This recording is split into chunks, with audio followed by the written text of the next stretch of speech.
making an opening statement. Thank you very much, Madam Chair. It's a delight to welcome these unbelievably effective witnesses, those who have borne a terrible price for either, in the case of one individual, Jamil Khashoggi's terrible, terrible murder by the Saudi Arabians, and of course others from Radio Free Asia who is here to testify. I do want to thank you for this hearing. It is part of an ongoing effort that we're all making to say that a free press, unfettered press, is extraordinarily important. And unfortunately, the freedom of the media worldwide is under siege, particularly in totalitarian countries. Human rights reporters in particular are dealing with core civil and political rights, the right to a fair trial, the right to freely assemble or to practice religion, and the right to the most fundamental of all human rights, the right to life.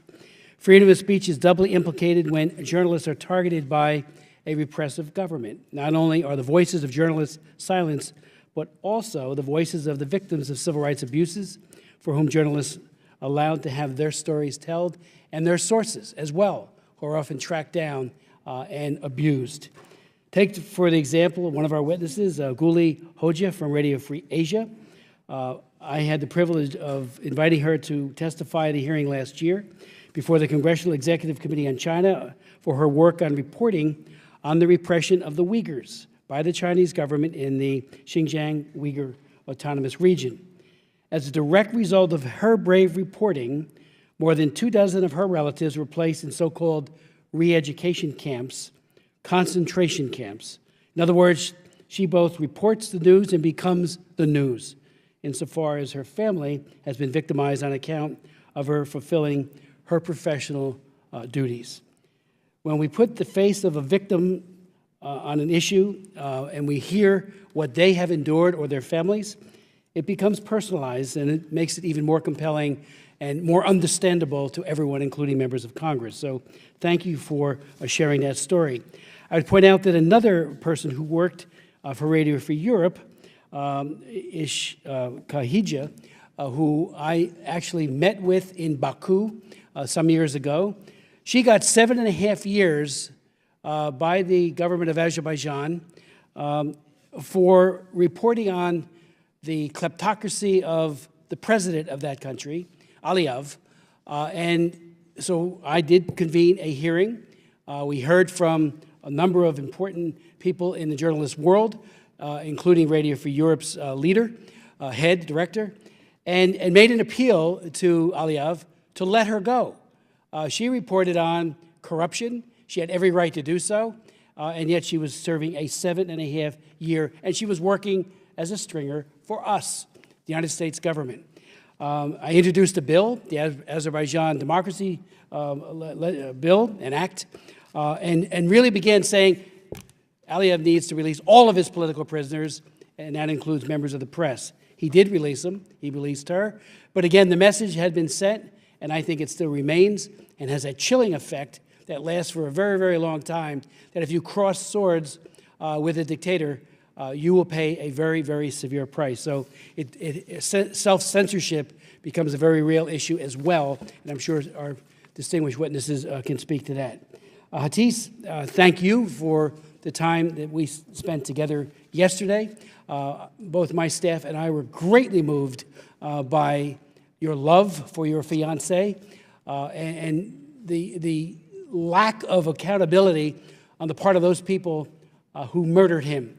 It seems to me that coming now again in Washington should keep that issue not just alive in terms of the accountability, but there are people within the Saudi Arabian government that need to be held to account.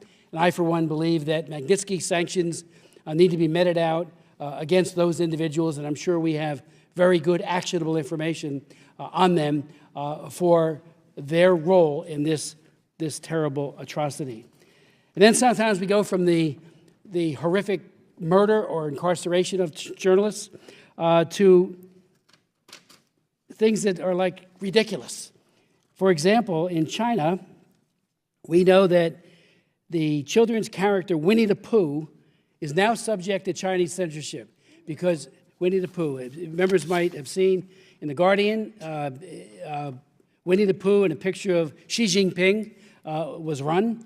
And the Guardian newspaper starts off by saying, "Who's afraid of Winnie the Pooh?"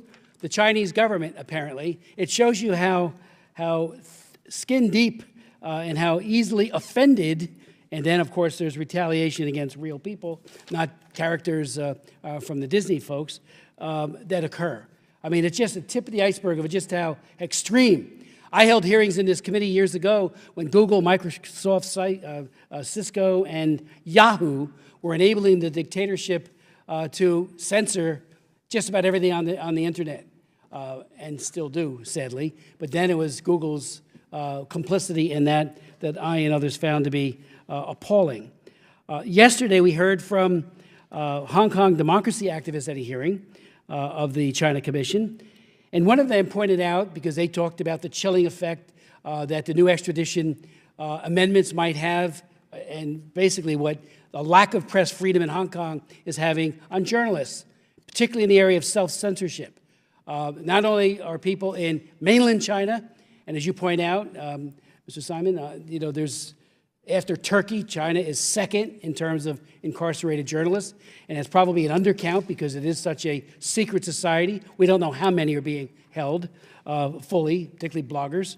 So you have a situation where the Apple Daily, which is one of the Chinese language newspapers, one of the biggest for years, has literally shrunk in size because not only are they chilled from carrying certain articles, the Chinese government goes to their advertisers, because Hong Kong still has some freedoms, and tells them, you don't put your advertisements into that newspaper.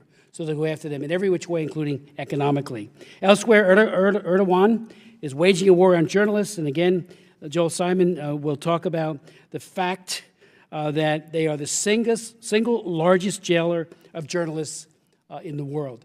And that is appalling. It's not, I mean, when you compare that in population to China, it is just, it's an outrage.